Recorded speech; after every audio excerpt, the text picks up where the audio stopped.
Yorana, soyez les bienvenus dans ce Flash Info numéro 24. En ce mercredi 25 mars, il est 10 heures du matin. Ensemble, nous faisons le point comme chaque jour sur cette épidémie de Covid-19 et on va commencer bien sûr avec le chiffre qui n'a pas changé depuis hier en Polynésie française. 25 cas déclarés au coronavirus. Une seule personne est hospitalisée. On reviendra bien sûr sur ces chiffres avec l'évolution éventuelle dans cette journée. Et puis cinquième jour de confinement avec un contrôle renforcé sur les routes par les forces de l'ordre pour limiter bien sûr la circulation. Des amendes ont commencé à tomber hier, ce qui était précisé par le haut-commissaire de la République Dominique Serein qui était interviewé dans nos journaux télévisés hier soir. On l'écoute. Mais il va falloir continuer, il faut aller plus loin et on va renforcer encore les contrôles. Je tiens à le dire Est-ce très que, nettement. est-ce que ça veut dire que ce seront des amendes plus fortes ou plus Mais fréquentes? là, ce sont des amendes, il y en aura plus fréquemment. Je disais, il y a une centaine d'amendes à peu près qui ont été faites. Et nous irons plus loin, parce que c'est notre sécurité qui est en jeu. J'insiste bien sur ce point, quand je le dis pour les Polynésiennes et pour les Polynésiens, il faut impérativement, c'est pour notre sécurité, c'est pour la sécurité des enfants, c'est pour la sécurité des familles, qu'il faut respecter ces mesures. Et seuls donc ne peuvent circuler que ceux qui travaillent, ceux qui ont des rendez-vous en matière de santé, ou parfois pour s'aérer dans des limites très très précises. Et puis ce confinement et cette épidémie est quelque chose de totalement nouveau pour nous tous et notamment pour les enfants. Nous avons interrogé une psychologue justement pour enfants afin qu'elle nous conseille. Alexandra Pouget revient sur quelques attitudes à avoir en cette période avec vos enfants. Alors tout d'abord, effectivement, tout le monde est exposé à cette nouvelle réalité et à cette spécificité du confinement. C'est une nouveauté pour tout le monde dans les habitudes au jour le jour.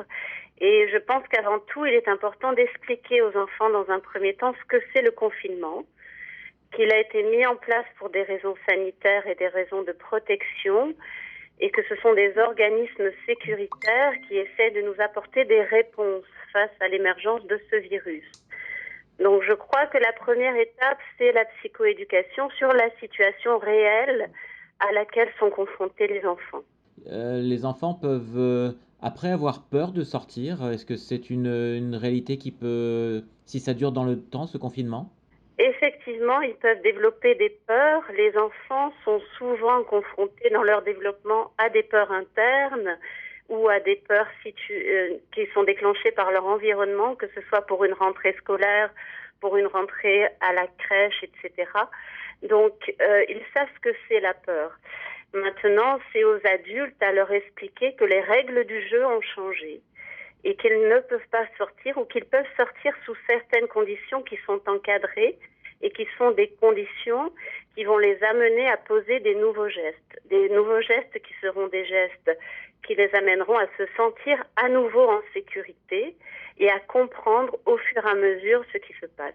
Un dernier mot peut-être sur la maladie, le mot coronavirus. Comment on peut expliquer aux enfants ce mot un petit peu barbare? On est en train de changer le terme. Là, on utilise beaucoup plus Covid-19 parce que Covid-19 regroupe les symptômes et l'émergence de la maladie. Il faut leur expliquer que c'est un virus. Ils savent ce que c'est les virus, les enfants, parce qu'ils ont été vaccinés. Et on leur a déjà expliqué, que ce soit des médecins ou des parents, pourquoi on les vaccine. Les parents doivent poser vraiment les vrais mots sur les vraies choses, parce que les enfants ont besoin de ça pour ne pas rester dans des terreurs internes.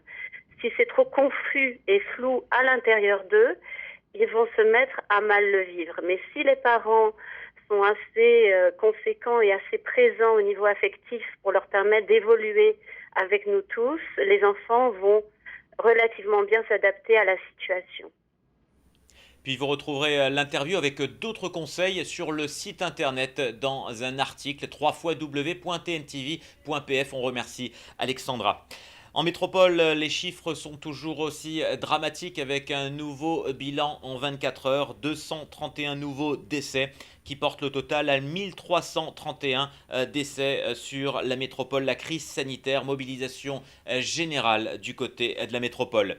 Et puis cette information internationale également pour vous dire qu'aux États-Unis, en quelques jours, les États-Unis sont passés 3e pays le plus touché avec une courbe très inquiétante, plus de 61 000 cas.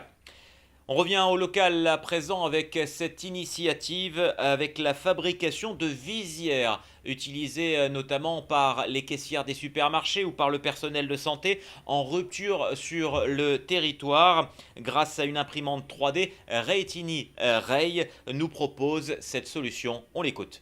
Le projet du jour, ce sont les visières de protection. Donc ces visières de protection sont des objets que l'on imprime en 3D. Il faut à peu près 3 heures pour imprimer un casque comme celui-ci. Et sur ce casque-là, on va rajouter un papier, une vitre plastique A4 que l'on trouve dans les papeteries. Ces vitres plastiques, ça coûte moins de 20 francs. Donc je trouve ce truc superbe, c'est que pour pas grand-chose, on arrive à se fabriquer une visière de protection. Une personne normale touche, je crois, son visage 23 fois par heure. Donc je trouve ce truc-là fantastique. Donc mon problème aujourd'hui, c'est qu'une machine peut produire que 7 unités par jour. Toutes les 3 heures, on produit un masque. Donc il nous faut à peu près, en une journée, on produit que 7 unités. Donc ce message, il s'adresse à tous les imprimeurs du Fénois. Vous avez une imprimante 3D, vous voulez aider, je trouve que fabriquer des visières de protection, c'est pas mal.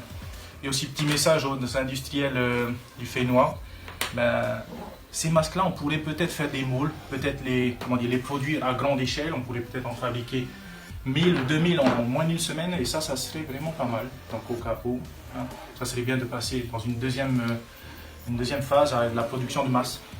Et puis on termine avec notre Fare Lifestyle avec cette fois-ci du sport puisque plusieurs coachs sportifs se sont mis à vous proposer des lives Facebook avec des exercices à suivre plusieurs jours dans la semaine. C'est le cas de Eitiare Tribando ou de Kader Touati. Petite sélection.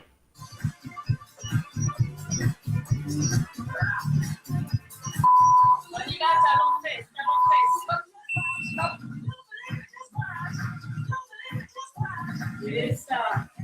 Allez, lâchez pas. Hop. Hop. Encore 20 secondes. Puis les fesses.